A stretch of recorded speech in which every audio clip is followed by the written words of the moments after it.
Please welcome to the stage Partner Manager LinkedIn, Aniko Tarkani-Zooks.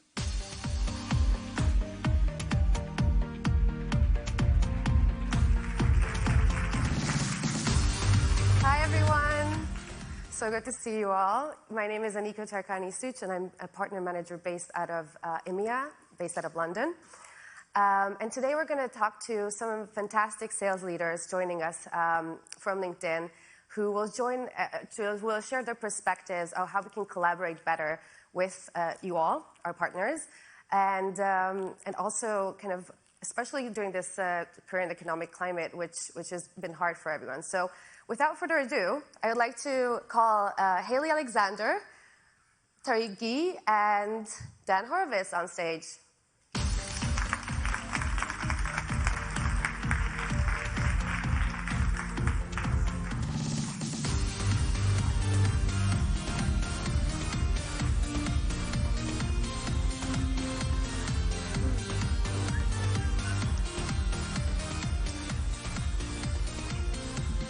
Welcome.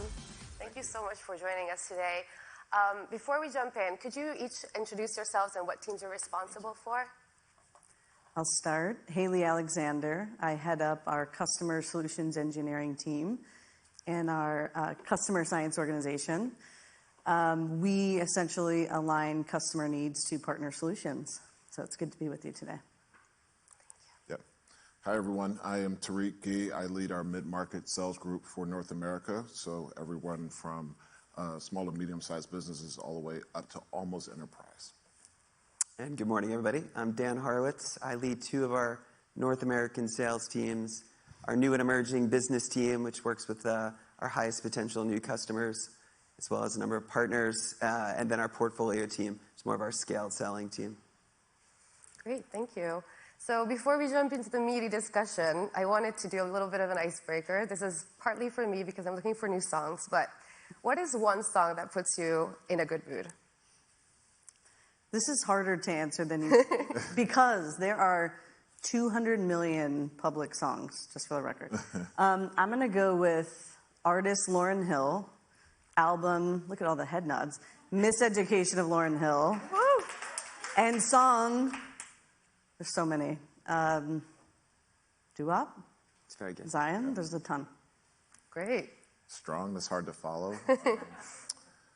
I would say Luther Vandross, Never Too Much. I mean, you think just the one bar alone, it's like there's not a minute, second, hour, day or night that I don't love you. Like, that's intense. Like, that's a level of love we should all aspire to.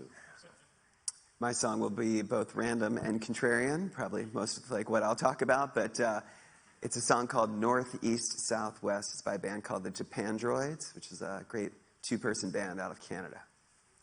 I'll need to check them out. Mine has to be The Journey, Don't Stop Believing, because I'm a big 80s fan, so great. Well, thank you so much.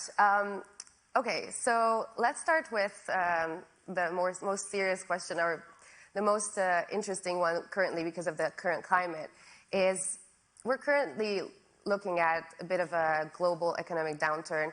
How are you coaching your teams currently to deal with that? Do you want me to start? Yes, please. Awesome. We tell them to run for the hills. Just kidding. I think that we speak a lot about both leading and selling through ambiguity. Instead of talking about uncertainty. And there's this great definition of ambiguity from the people at IDEO. It's the future. Ambiguity is a time when the future is unclear, the past is no help, and we don't know, well, we don't even know. So in that framework, there's kind of like three things that we talk a lot about. One, our friend Karen Kimbrough talked about yesterday, which is being courageous. I think the first thing when there's uncertainty and ambiguity is we kind of look to hide or look to lay low and hope that things are going to pass. And what we talk about is it's not going to pass. Like you've got to be courageous, and it kind of gets to the second point, which is you've got to act with purpose. So we talk a lot about controlling what you can control, making sure that you're focused on the one or two most important things. It's really easy to act and do everything, but we talk about acting with purpose. And then the last piece, which is super important for all of you, and I'm sure for us is to be agile and make sure that we're adapting and learning. So we're consistently measuring what's working, figuring out what we need to adapt and change, and then putting that back into how we're acting purposely. I think the number one problem that we run into is we want to offer people certainty. We want to tell people things are going to get clearer, that the turbulence is going to dissipate. And if I've learned anything over my career, one, we're terrible at predicting the future, and two, it's only going to get more turbulent. So we have to figure out how we can act with more clarity and more purpose. Thank you. Anyone else want to weigh in? I think if internally, if you've worked with our team or externally, we always create space on our team for fun and humor.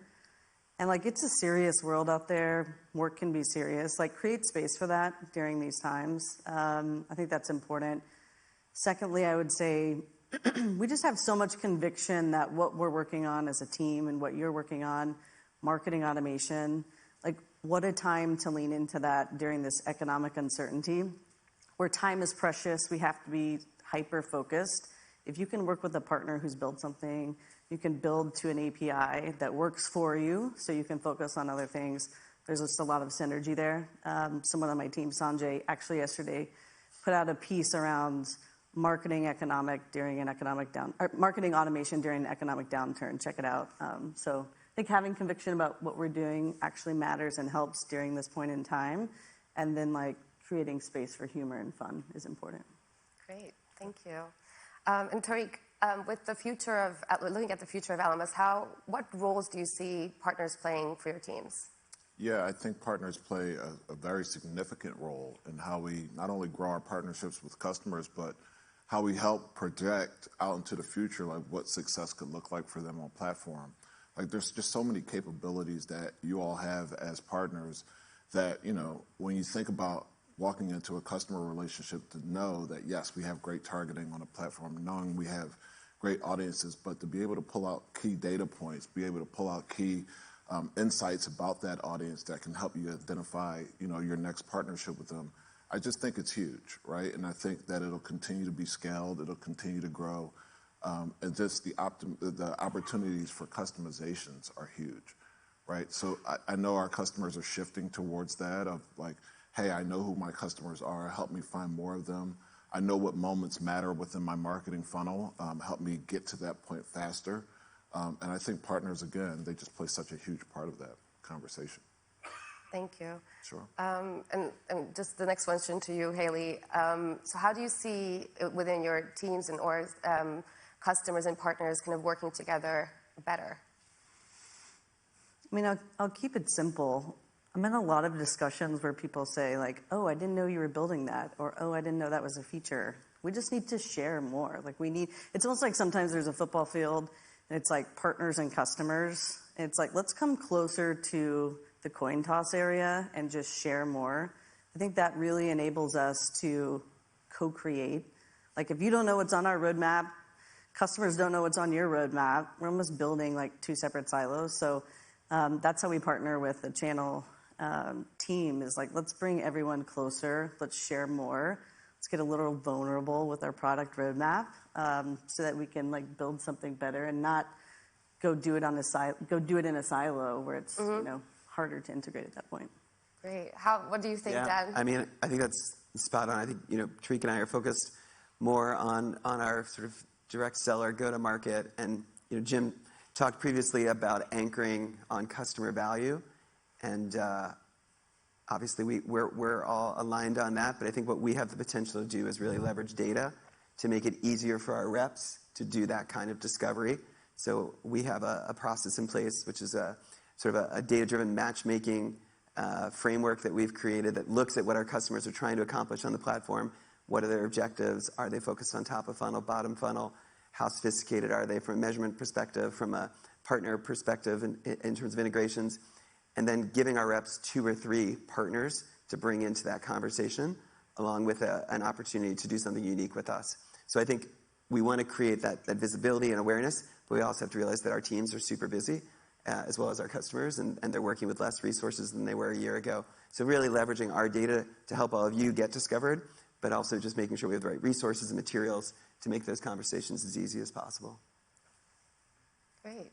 I think that's so really, really important. I wanted to ask Haley, because your team has evolved so much over the past year. It's grown, it's changed. Could you share a bit more insight on it? Because I know like last year you talked about how it was going to evolve, and I thought it would be nice to tie back to where we are now and what the impact has been on customers and partners.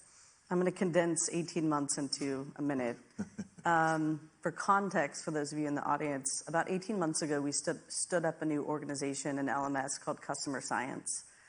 It's really practices around the marketing lifecycle, and there are a couple foundation teams, one of which is Customer Solutions Engineering.